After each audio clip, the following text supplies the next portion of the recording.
começo a ficar com sono. Orar à frente de toda a gente, nem pensa, esqueceram-se que eu sou tímida. Fica calma e cada uma faz o seu momento de oração, depois se encontra aqui. É, eu acho bom. Então, vamos lá? Tá, e não podem perder muito tempo da noite. Não se esqueçam, por favor. Que é isso? Até parece nem as crentes. Ah, tá. Ela vai mudar para o show. Vai não, tá, licença, ficar com aquela senão você... Vai não, esqueci.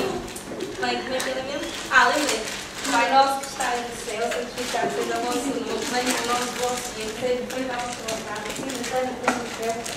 O pão nosso que ali enchei, mas perdoai-nos as nossas ofensas e que nós temos cuidado a quem nos tenha ofendido. Ixi, eu não perdoei toda a gente, se não falta perdoar alguns. Mas depois eu logo resolvo. E não nos deixes cair em tentação, mas livrai-nos do mal. Ixi, como é que era o resto? Lembrei. Pois teu é o reino, o poder e a glória para todo o sempre. Amém. Agora, será que aquelas duas vão demorar?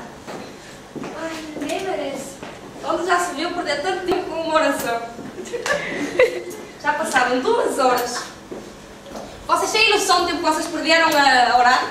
Foi ótimo, foi maravilhoso. Deus falou comigo bem pertinho de mim. Pois, meu Deus é maravilhoso. Eu amei. E Ele deu uma resposta que logo as minhas petições serão ouvidas. Tá, eu sei. Falar com Deus, orar, é tudo muito bonito e muito bom. Mas e então, vamos brincar? Não, eu pensava que ia buscar agora a meditar. Meditar?